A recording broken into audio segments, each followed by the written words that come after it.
Oh, here it is. I don't think that's on.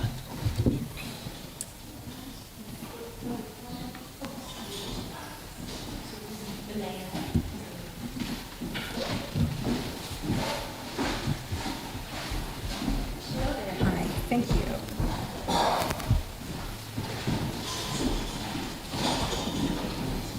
Does anyone else have any a comment form they want to give me?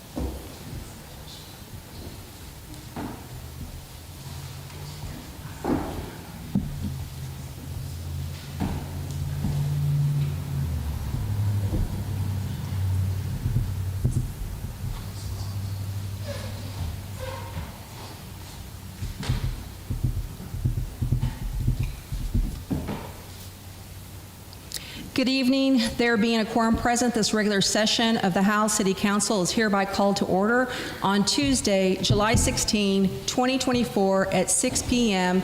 under the Open Meetings Act of the State of Texas. If you will, please remove your hats and silence your cell phones, and let's stand for our prayer and pledges. Councilman Sean Tyler will lead us.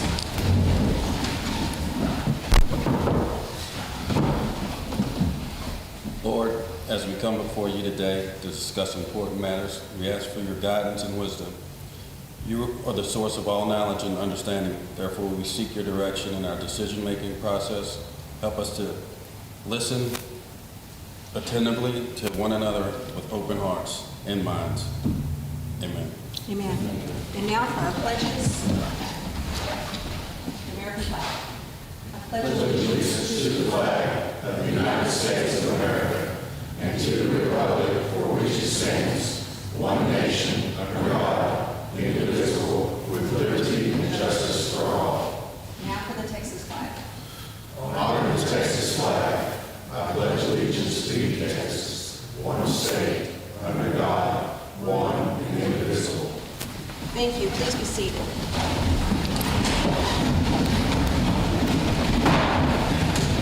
Trust these chairs. The City Council invites citizens to speak to the council on topics not already scheduled for public hearing or on the agenda. Citizens may address the council for a maximum of 2 minutes. The council is unable to respond or to discuss any issues that are brought up during this section that are not on the agenda, other than to make a statement of specific factual information in response to a citizen's inquiry or to recite existing policy in response to the inquiry. I do have one request. Tiffany Drake, if you want to come on up, please, to the microphone, please make sure you state your name and your address.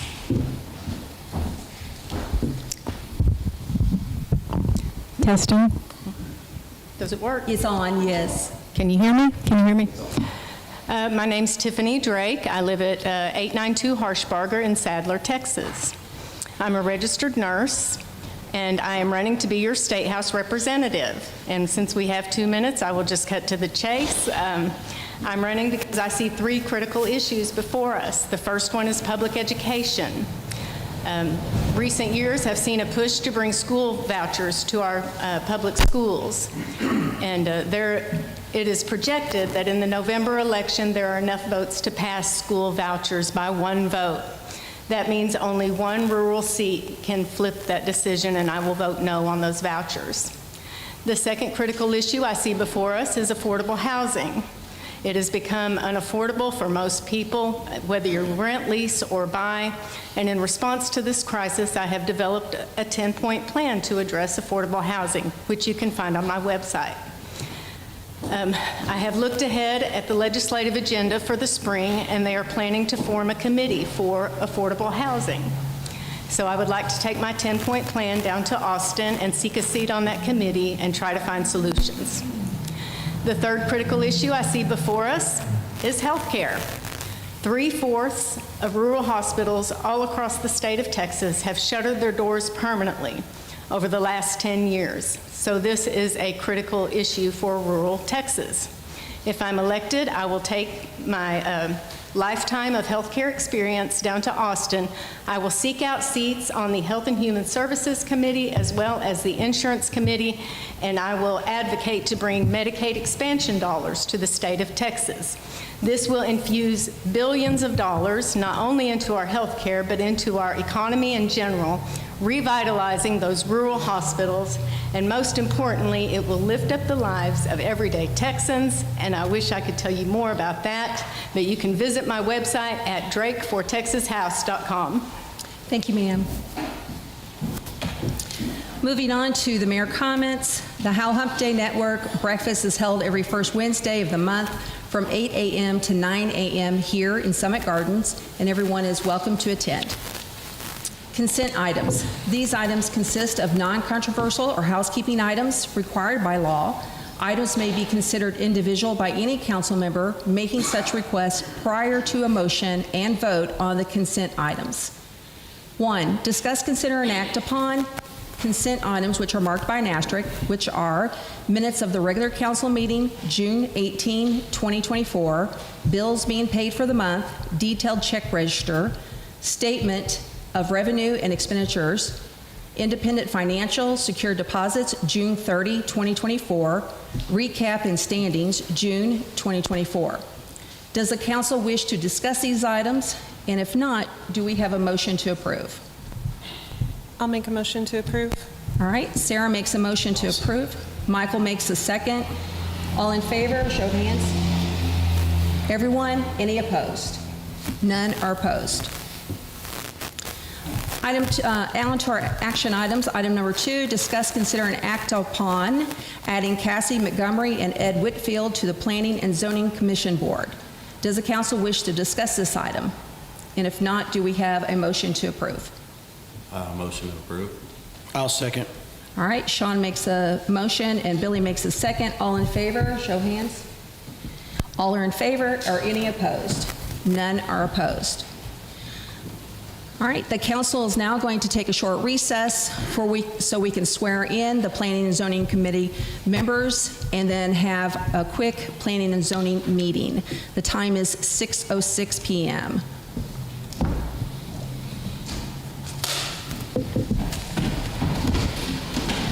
All right.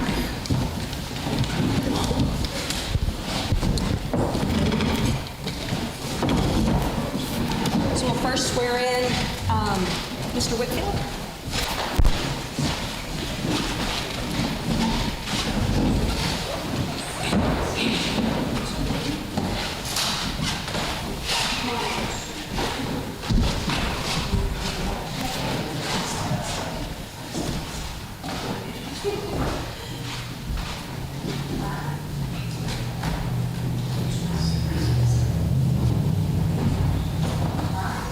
So if you will, just raise your right hand and repeat after me. In the name and by the authority of In the name and by the authority of the state of Texas, the state of Texas, I, Ed Whitfield, I, Ed Whitfield, do solemnly swear do solemnly swear that I will faithfully execute that I will faithfully execute the duties the duties of the Planning and Zoning Commission of the Planning and Zoning Commission of the city of of Howe, the city of Howe, state of Texas, state of Texas, and will do the best of my ability and will do the best of my ability to preserve, to preserve, protect, protect, and defend and defend the Constitution the Constitution and laws and laws of the United of States the United States and of this state, and of this state, so help me God. so help me God. Thanks, sir. Mom, can we get a picture? I got a picture. You have a picture? Okay, awesome. And if you will, I need you to grab that. Sign. I'm gonna sign that one. You sign that one. And the other one's the statement. Okay. And this- Appreciate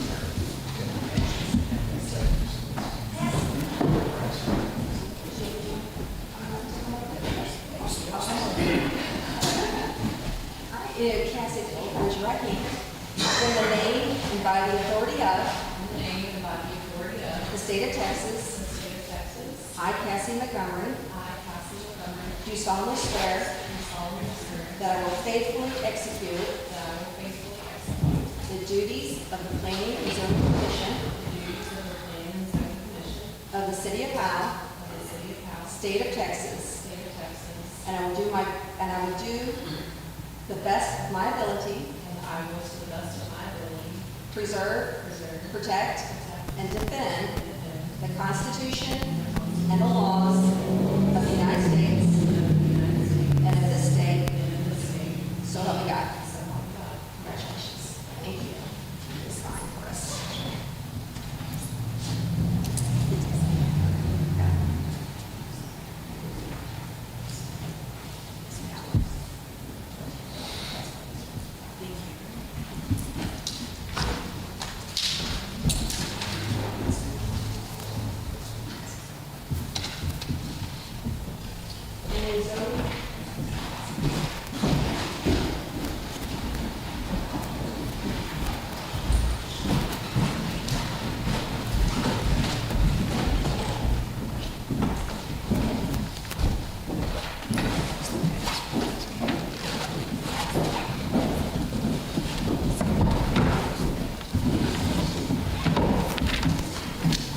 Good evening, everybody.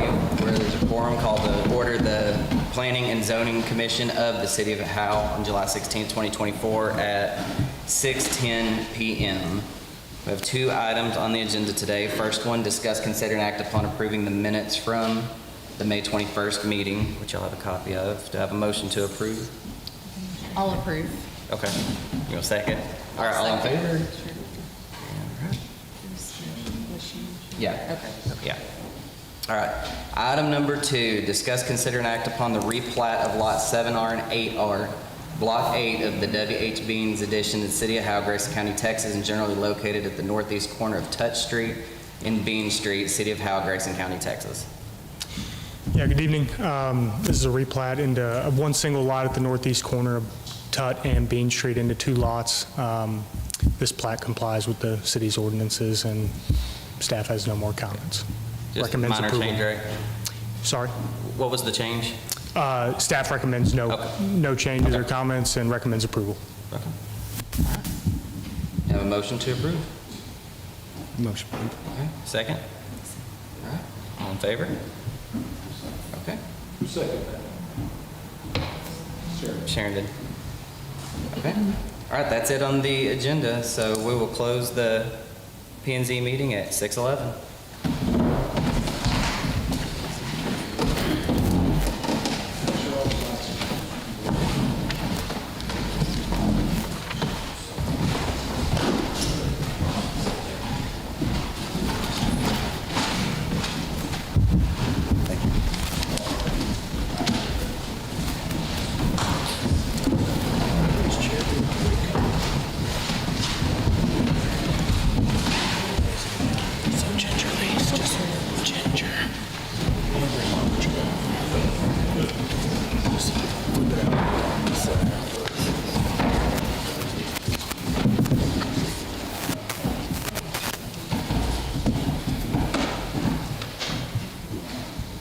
We will now resume the city council meeting, and the time is 6:12 p.m. Action item number 3, discuss, consider, and act upon motion to terminate Howe Chief of Police as provided by contract and to authorize severance pay as outlined in the contract. Does the council wish to discuss this item?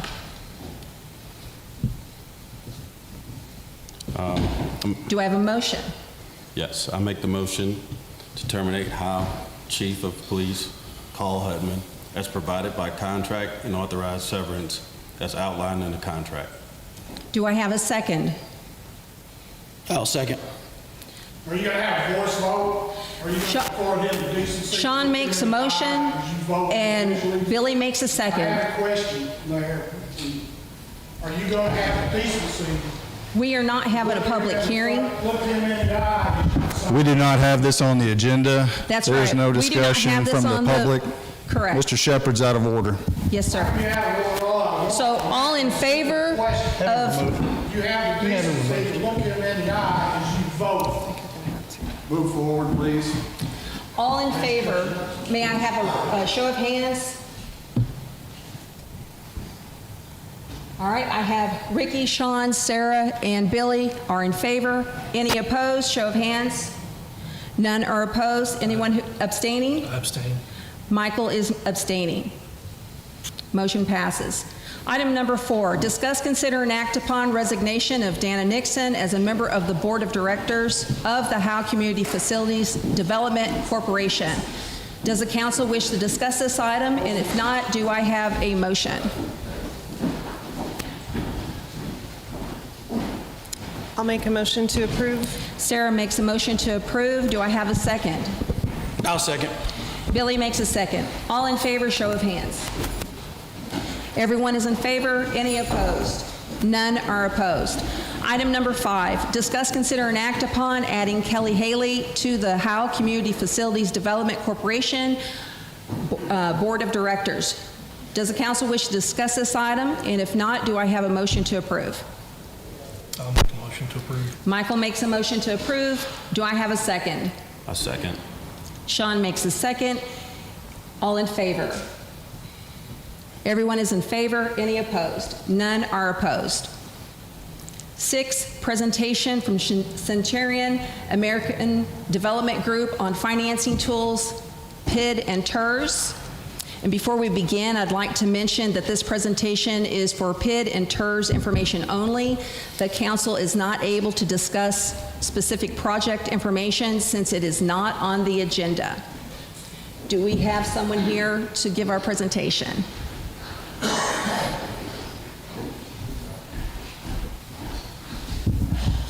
Mayor and council, thank you for your time tonight. I'm Sean Terry with Centurion American at 1800 Valley View Lane in Farmers Branch, Texas. Like you said, we're not here to talk about the project, but I have Dwayne here tonight that's going to come up. We do a lot of PIDs and TERS throughout North Texas. Dwayne's a consulting group that we use, and I thought it'd be best fit for him to come up here, answer any of your questions, kind of give you a high level of why we feel like a PID and a TERS is a better tool for us than being in a MUD. And so, Dwayne, if you want to come on up here and give your presentation. Thank you.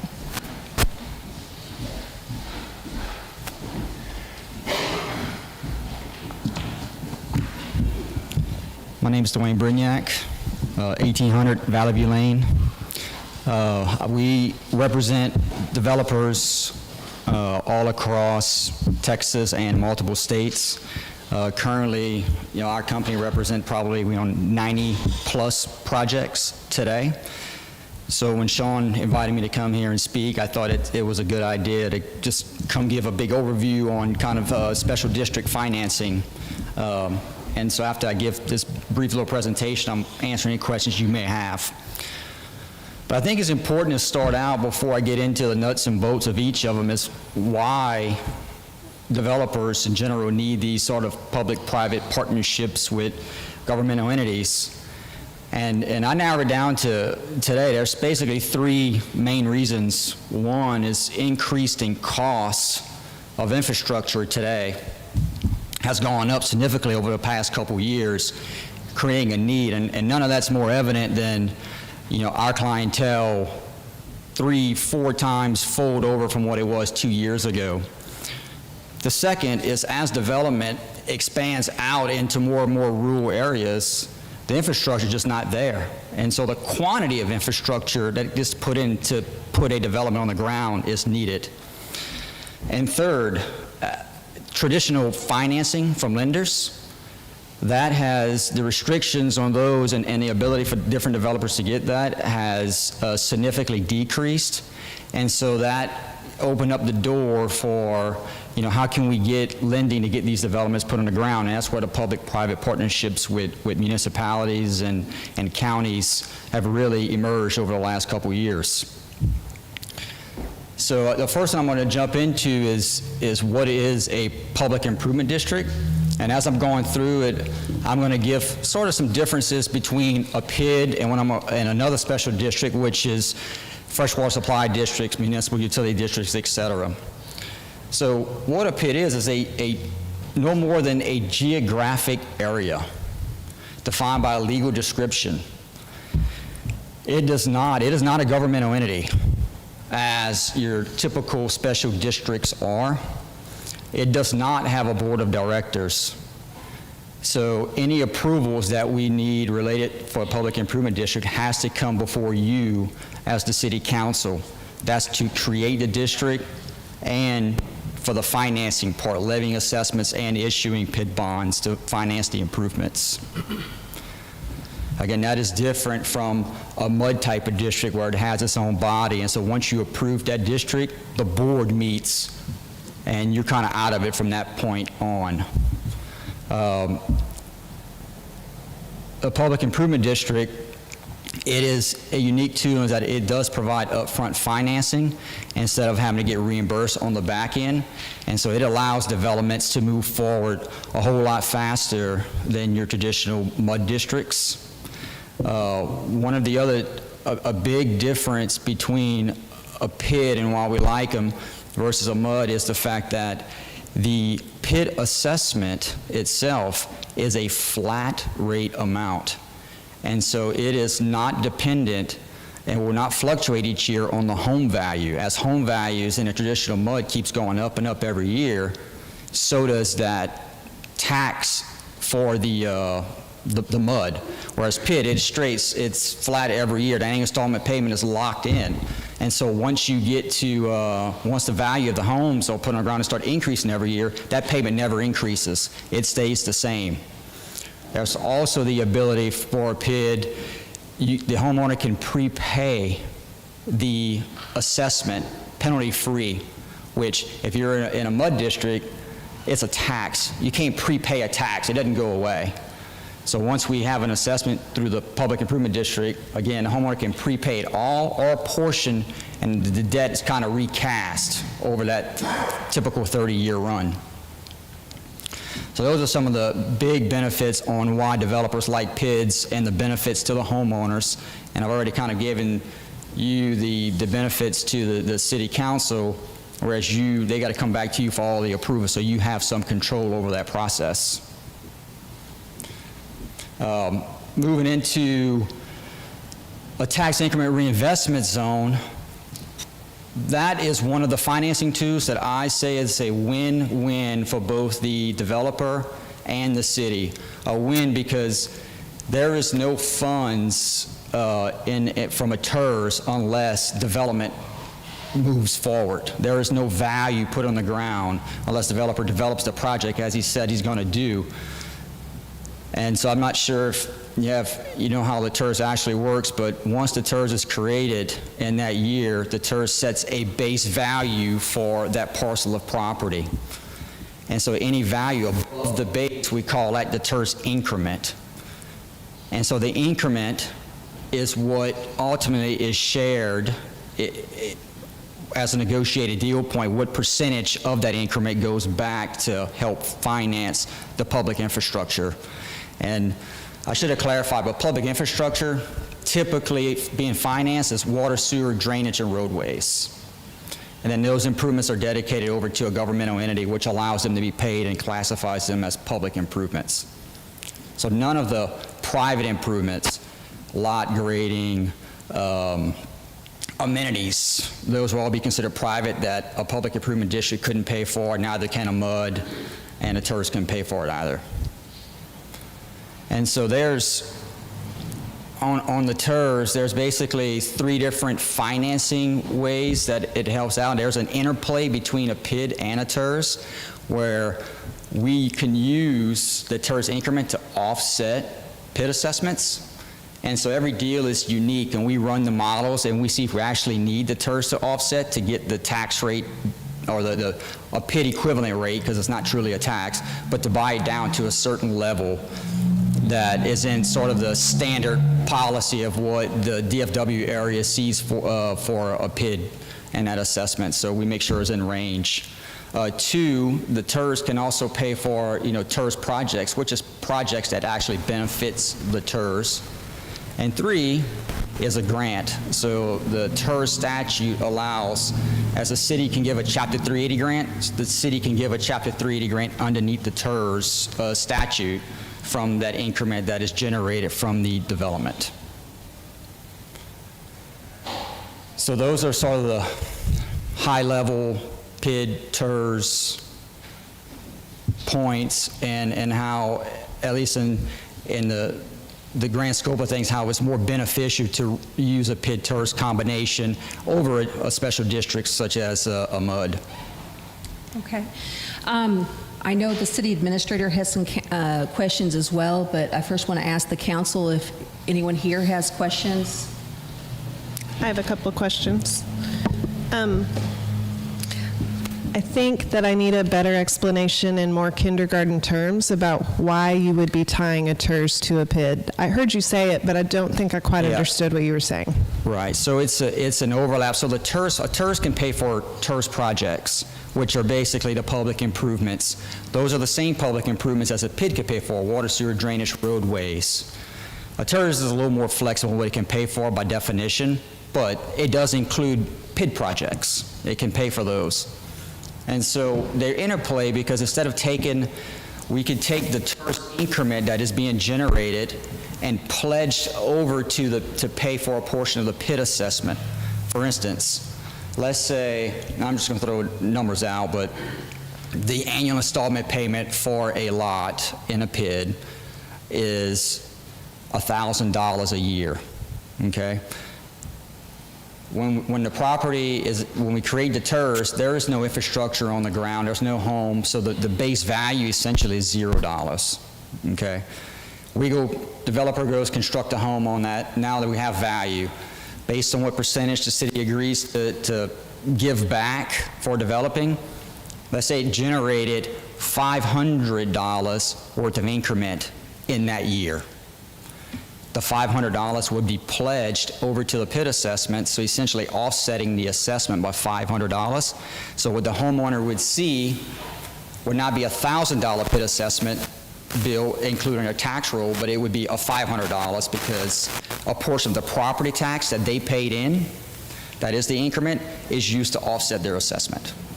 So with the PID, the assessment doesn't go up, but with the TERS, it could potentially over the years? It can go down. It won't go up. It goes down because the TERS actually buys the assessment down. It's called an offset or a TERS credit. Okay. My other question is, if the money that you get from the PID is up front, where do the assessment fees go in later years that homeowners So when the money's there, just because when I say upfront financing, I don't mean the developer gets that money up front. The only way to actually, the money, when the bonds are issued, it sits with a bond trustee. And so in order to get money out of that trust account, the developer has to prove that it spent those funds, and there's a very tedious process that once a PID is moved forward in the city, all the professionals are hired. So that there's a city attorney, there's a bond counsel the city engages, there's a PID administrator. So these professionals review to make sure, one, that the developer constructed the improvements he said he was going to construct in accordance with city standards, or whatever standards they got to be constructed to, and signs off that, yes, these improvements were constructed according to standard. These were the budgeted costs that was outlined when we started the project, and these costs are in conformance with that. And then once all those are approved up and the city signs off on that, at that point, funds are released to the developer. When I say upfront, it's like the money's sitting in a trust account to be used, and infrastructure is set on the back end where all the infrastructure is put in, and then we move forward with a bond process. That's the two differences. Who appoints the bond trustee? It's the city. Is it the city? Mm-hmm. Okay. Any other questions? Monty, I think Monty has some questions. Share the mic here.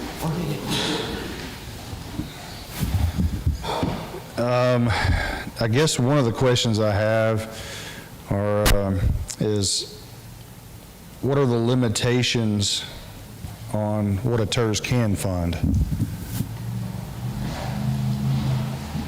Yeah, I think in the TERS statute, it's very broad. I mean, it can fund what benefits the TERS, but it's typically what we see as public improvements being constructed and the TERS reimbursement for those project costs.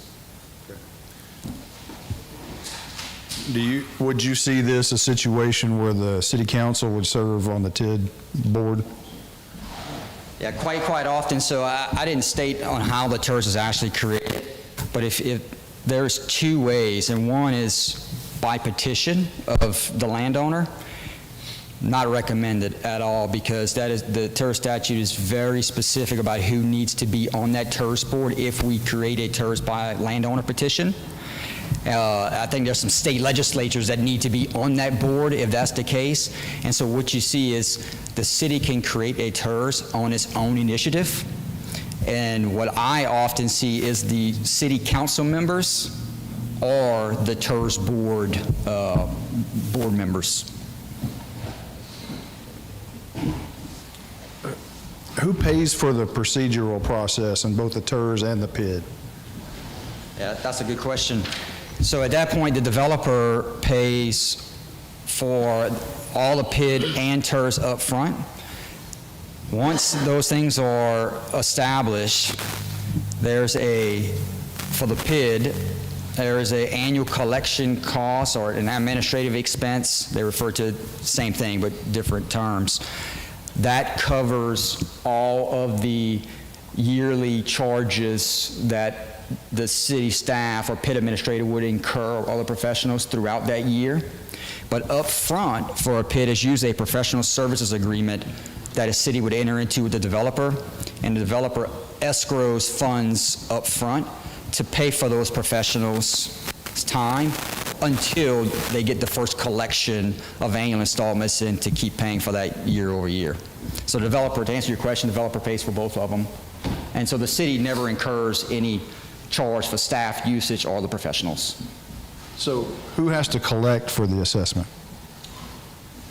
Yeah, usually the assessment itself is put on the taxpayer's bill, so they don't really see a itemized, they'll see the taxing jurisdictions, but it's one amount that they pay, and so it's usually whoever collects the standard property taxes will collect the PID assessment amount too. It's on the same bill, and the PID administrator works with the tax collector's office to make sure that right assessment amount gets added to the bill.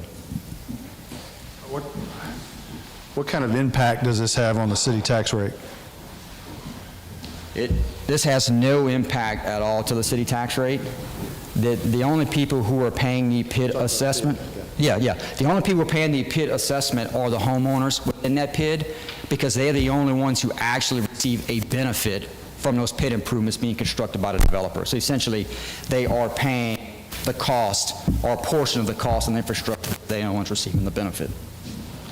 So on a TERS, which is very typical commercial development, not as often as residential, are there limits on residential for the TERS?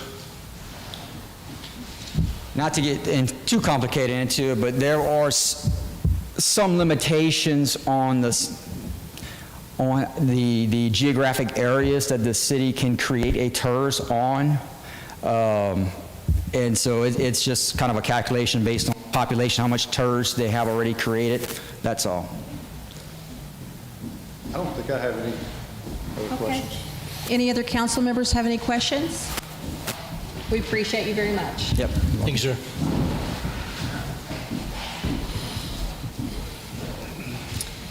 Item number 7, discuss, consider, and act upon replat of lots 7R and 8R, Block 8, WH Bean Addition, City of Howe, Grayson County, Texas, and generally located at the northeast corner of Touch Street and Bean Street, City of Howe, Grayson County, Texas.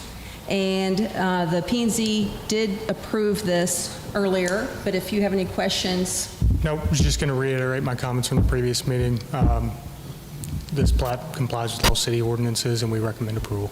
Okay. Does the council wish to discuss this item any further? If not, do we have a motion to approve? I'll motion. I'll second. Okay, Billy makes a motion, and Sarah is making a second. All in favor, show of hands, please. All are in favor. Any opposed? None are opposed. Item number 8, discuss, consider, and act upon general contract for services between J&J Utility and Consulting Services, LLC, and the City of Howe for 2 years beginning August 1, 2024. Does the council wish to discuss this item? And if not, do we have a motion? I motion. Can I make a statement? Absolutely. He's going to make a statement real quick. Mayor, council, I know I've briefed you a bit on this. With the recent resignations of our licensed water operators, I've contracted Justin Johnson of J&J Utilities and Consulting LLC to serve as acting Public Works Director. You know, we've been out since April 30th with our Public Works Director. Justin is a former Public Works Director for the City of Van Alstyne, carries a Class C sewer license. He also has a Class C water operator on his staff. Justin has been able, thanks to Justin, we've been able to hire Michael Barham, who started with us yesterday. He already got in a hole and fixed a big water leak. He has a Class C license. He also has a license to operate what is it, the splash pad? So that's a very handy license to have for us coming up. Currently, the City of Howe is contracting J&J for $10,000 a month temporarily. However, he is proposing a 2-year contract of $12,500 monthly, which will bring both operators on board with the City of Howe on a daily basis.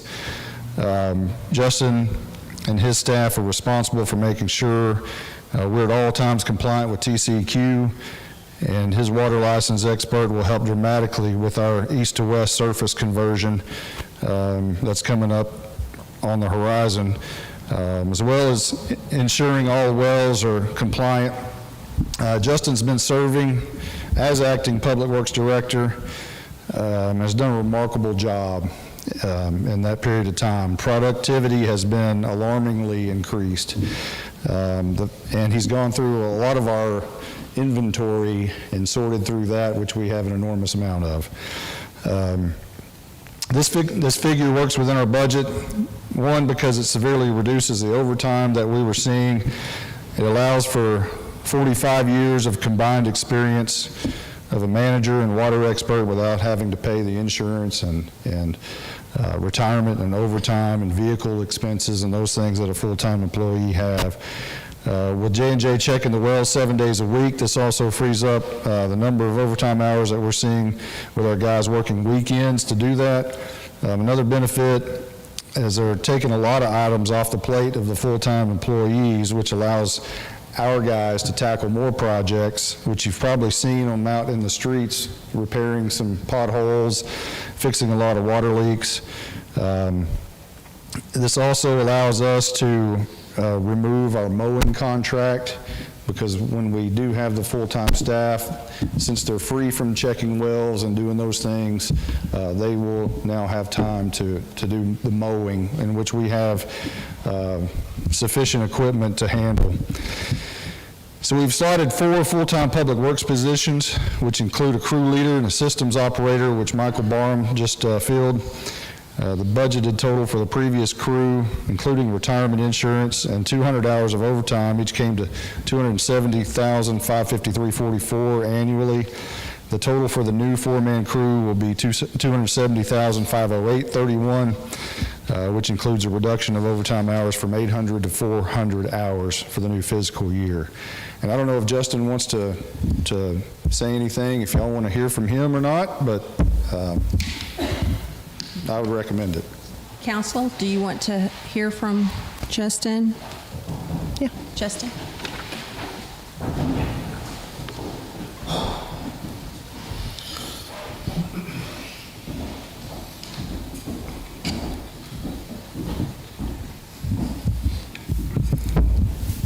Honorable Mayor, Council, I'm Justin Johnson. Monty kind of broke it down. I've worked for the City of Van Alstyne for 20 years. Went out and ventured on my own. I've been contracted by City of Bells to take care of the wastewater treatment plant. The City or Weston Water, take care of all their billing, water complaints or anything like that. I can't speak on how Public Works operations have been managed in the past. I was obviously not here and do not want to speculate. However, I can provide an assessment of the current state of the department from a few things I've learned in my short time on board. Sorry, I lost my spot.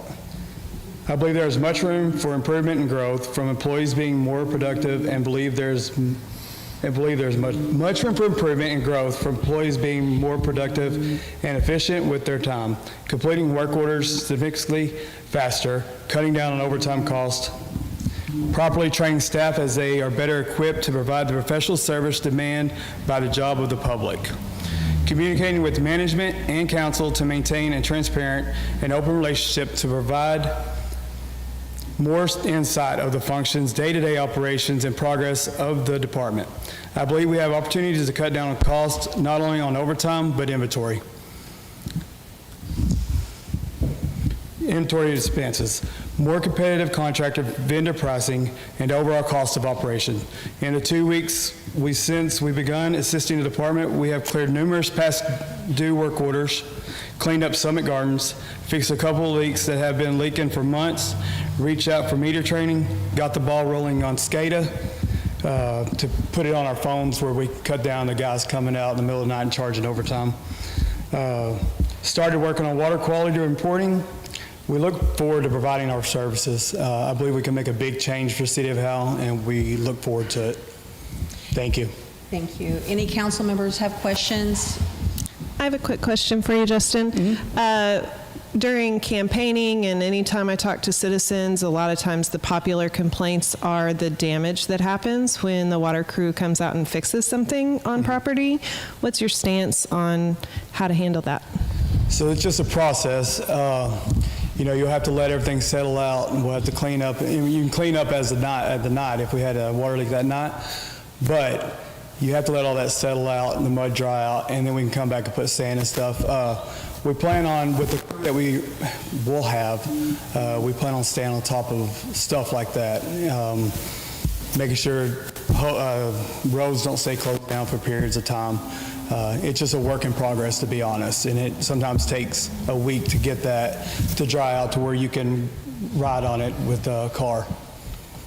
And if there are citizens that have like old complaints from someone tearing up a driveway way back whenever a water line was fixed or something like that, with the crew being able to fill work orders more quickly and have less overtime, do you think you guys will have the ability to go out and actually fix those things? Because I think they've always been told we don't have the time or money. Yes, ma'am. That's the kind of, when I talked to Monty about, is I'm going to concentrate on managing public works, make sure the work orders get done, make sure the potholes get filled. And the other guy that I'm bringing in, he's our water quality guy. He'll take care of all the reporting, the wells day to day, and them guys get an opportunity. Like, so you figure the wells take around 4 hours, give and take. But if you have your City of Howe employee doing that, that's 4 hours that they could be, pothole patching and stuff like that. That goes away. The holidays, we'll do it on the holidays, 7 days a week, 365 a year. Awesome. Thank you. Yes, ma'am. Any other questions from the council? Thank you, Justin. Thank you. Appreciate it very Thank much. So again, action item number 8 was discuss, consider, and act upon general contract for services between J&J Utility and Consulting Services, LLC, and the City of Howe for 2 years beginning August 1, 2024. If there's no further discussion, do I have a motion? I motion. For approval? For approval. Okay. Sorry. That's okay. Sean making a motion for approval. Michael's making a second. All in favor? Show of hands, please. All right, so I've got Sarah, Michael, Sean, and Ricky. Any opposed? None are opposed. Are you abstaining? Yes, I'm abstaining, and I will say why, out of respect for Justin. So I can speak as a citizen. He has done work at my house, phenomenal work. But 2, he said he was the former Public Works Director for the City of Van Alstyne. Justin's a year older than I am. I've known him since I started kindergarten. To get rid of any spell of impropriety of, it's a good old boy system, he only got this contract because I was on the council, I'm abstaining. I hope Okay. you do great work. I know you will. Thank you, Billy. Billy abstained for those reasons. Motion is passed. On to ordinance number 823, an ordinance of the City Council of the City of Howe, Texas, replacing ordinance number 811. This ordinance establishes that the mobile food vendor permit, fee, and provisions, and providing a penalty not to exceed $500 for violation of this ordinance. Now, we are going to have a public hearing in just a moment, so anyone from the public that wishes to speak on this matter, you can, but I want to read something that our city administrator, Monty Walker, had written, just giving the council a kind of a brief description of what we're doing here. He says it was requested by a member of the city council to update ordinance number 811, food truck vendors, to add an option for a one-day food vendor permit. The permit outlined in Section 4 would allow for food trucks to operate for a 24-hour period with the stipulation that more than 10% of the proceeds go to the City of Howe, Howe Area Chamber of Commerce, Howe ISD, or any booster organization that financially supports directly to those entities. All of the requirements and guidelines must be met for normal operating mobile food units. There is no outlined permit fee associated with this one-day food unit. All right, so now we're going to open this up for a public hearing for ordinance number 823, allowing members of the public to speak should they choose to speak or have questions. Does anyone from the public have any questions or comments? Okay, so then we will now end that public hearing and return to regular session. Moving on to action item number 9, discuss, consider, and approve ordinance number 823, mobile food truck vendor. Does the council wish to discuss this item further? And if not, do I have a motion for approval? Monty, we already have food trucks in the city of Howe, correct? Does this affect how they operate? Because I don't think any of them give to charitable organizations. The only thing that was added was that what the mayor read. Everything else would stay the same as far as the ordinance that we passed. I believe is ordinance 811 earlier in the year. So those would still apply. The only change is what was added. So the current food trucks would need to give to those organizations, or only if they're operating for 24 hours? They just have to buy. If they're long-term, then they've got a set amount that they have to pay for the permit for that set amount. They're not required to donate anything to the booster clubs or anything like that. Correct me if I'm wrong, but I think this really just comes down to it's about food trucks who are maybe A one-day event. yeah, a one-day event or a charitable organization. Let's say the FFA wants to set up a food truck at the stadium for the coming up community pep rally. This covers that.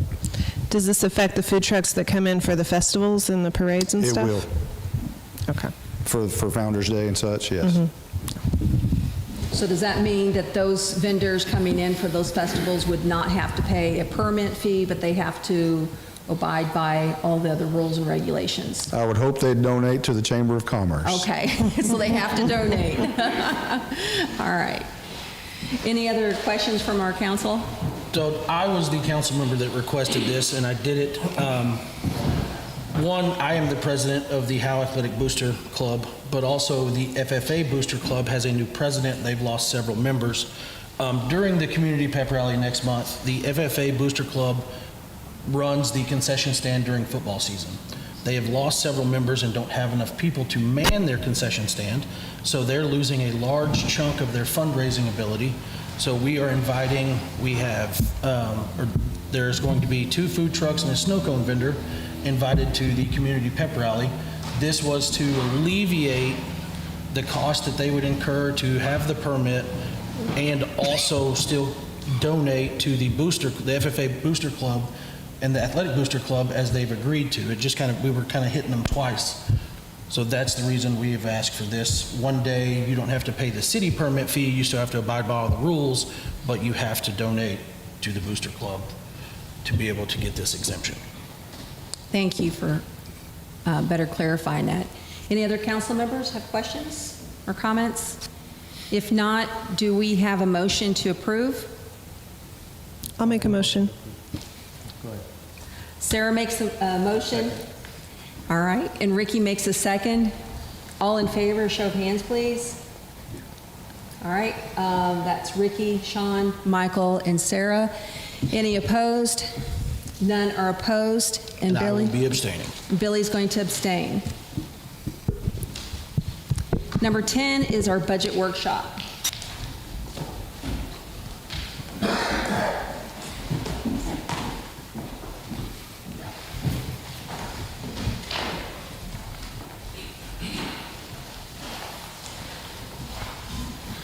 Mayor, council, we're getting towards the end before we start putting together an actual proposed budget. We're getting very close on this. We had some good news. I reached out to the home builders of Noble Ridge.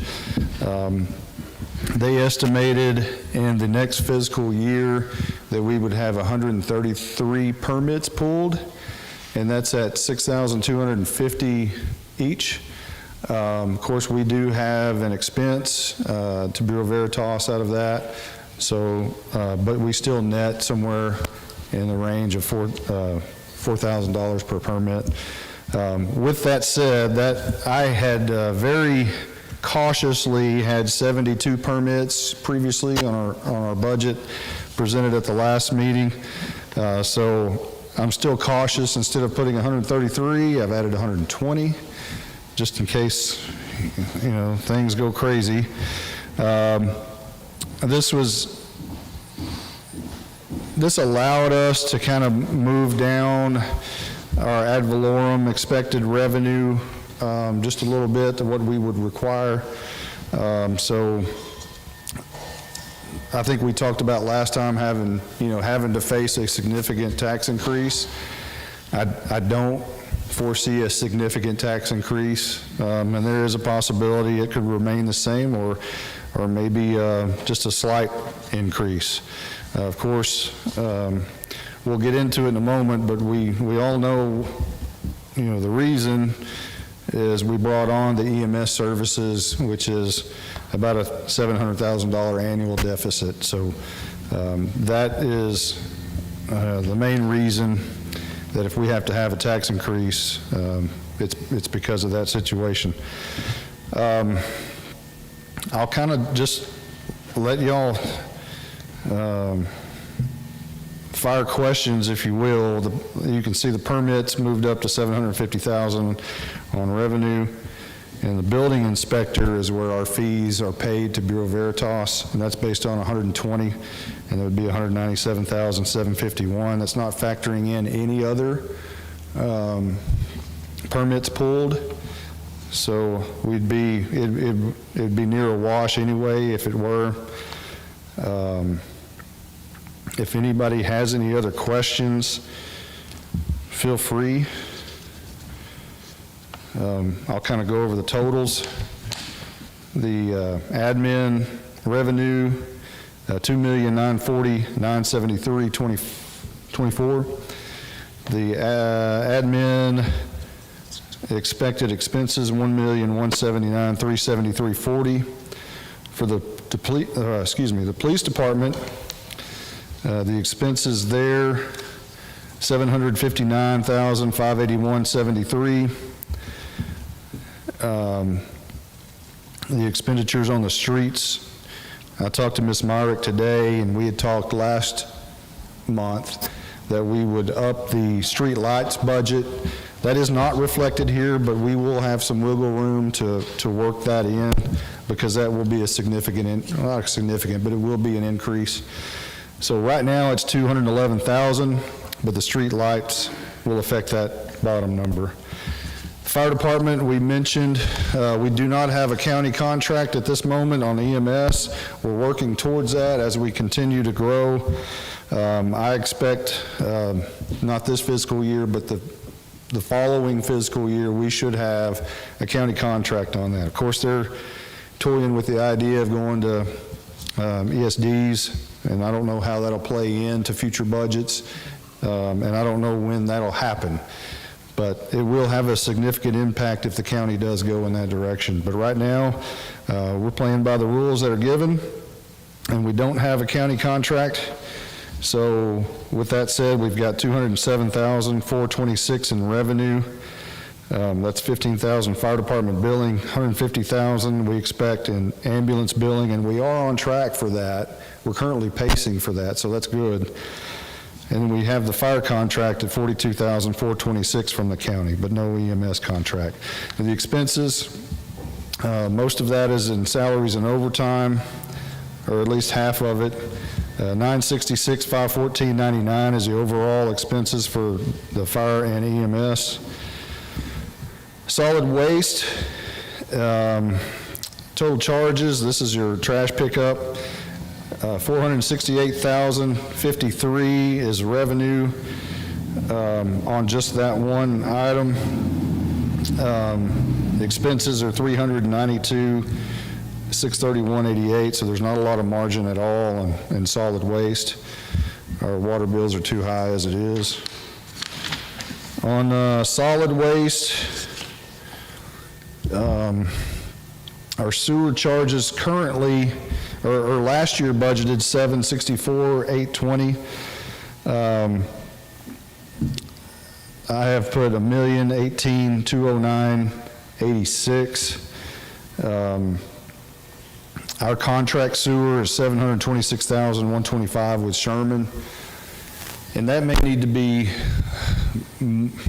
further studied because the rain that we had in May, and which it doesn't immediately flow into the sewer, it takes time to so the May and June bill to Sherman in both months combined was almost $300,000.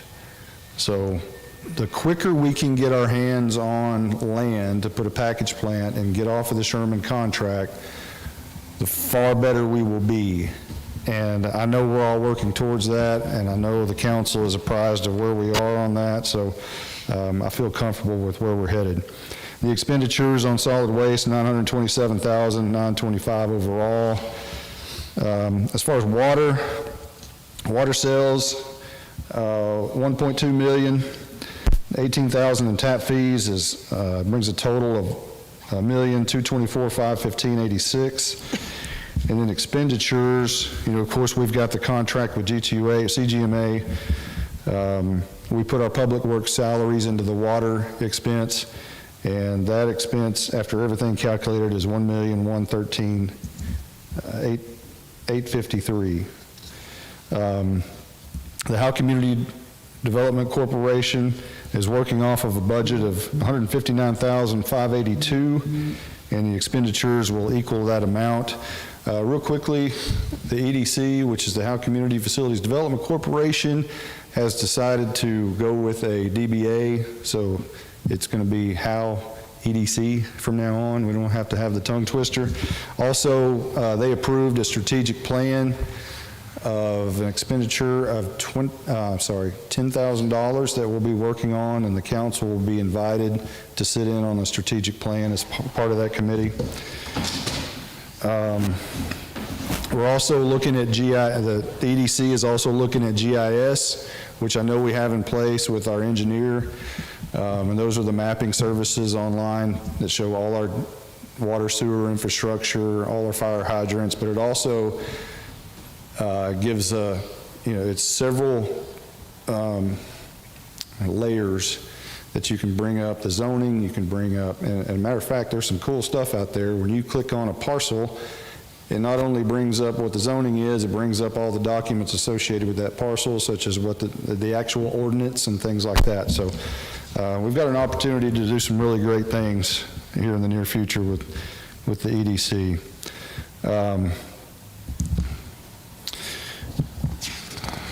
Let me go back here. Expenditures, Collins Memorial revenue. We're expecting $14,500, and we're spending $13,200. That's on utilities and cleaning. And so I will take any questions you may have. Well, we all know I have questions. I knew it. Most of it's follow-ups from the last budget workshop.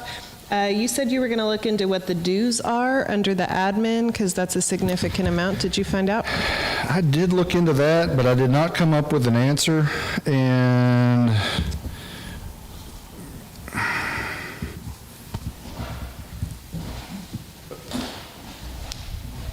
but I promise you I will. Great. Let's see what else.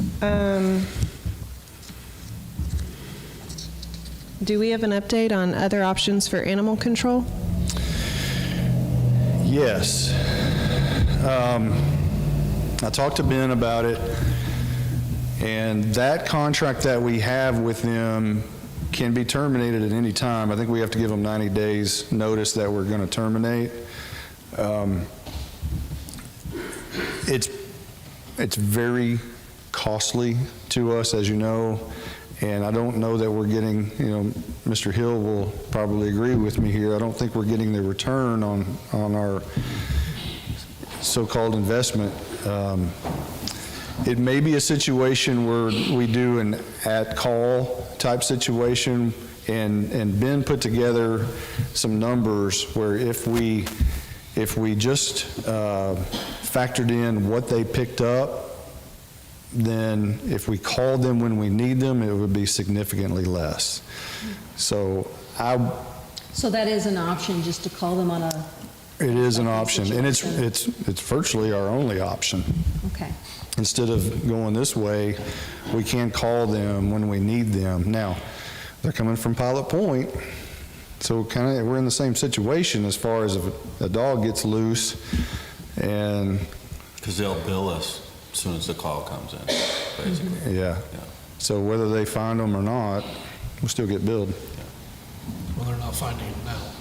Right. So I think we can save on that contract. Great. Is there an option to where if we call them, we get charged a service fee? If they make it in their 37.5-minute response time for Pilot Point, and they find the animal, can we incur a heavier charge because they found and are now having to board the animal? That way we're not paying a flat rate every time we call them, they get here and they can't find what was reported. So a different charge upon finding.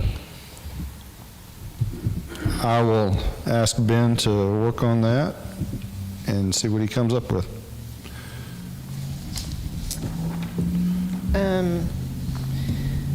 The real property line and the wastewater expenditures, you were going to look into what that was as well. It's second to the bottom. Wastewater, real property, 4,000. 11,000, is that right? Yeah, 11. Oh, 11,000. I'm making a note. I will look into that. And I noticed that you increased sewer charges by 250,000 or so, but the water sales did not increase that much. What's the logic behind that? Well, it's all based on the number of increased housing. You don't think the water sales will increase as much as the sewer will? Well, the sewer charge may be, I'm based upon our current trends on sewer charges, and that's why that number is probably elevated. I'd rather have an elevated amount in there for sewer charges and not have to spend that much than, be short. But that's revenue, right? The sewer charges is money we get? Sewer charges on revenue? No, we don't get money for sewer. Well, Yeah, we do. it's under wastewater It's in revenue. the water bill. So I'm talking about the line item under revenue. You raised it from 764,000 Well, to that was last year's, the 764 was last year's budget, which was grossly under where we calculated. So, Oh, okay. So last year's budget was less, which is why the increase is Yes. so much more this year. Yes. All right. Got it. My last question, I don't see any line items for the contract that we just talked about. For the recruiting? No, not for the recruiting, for J&J, is that the name of the company? Yes, that is in the sewer, and it's listed under contract management.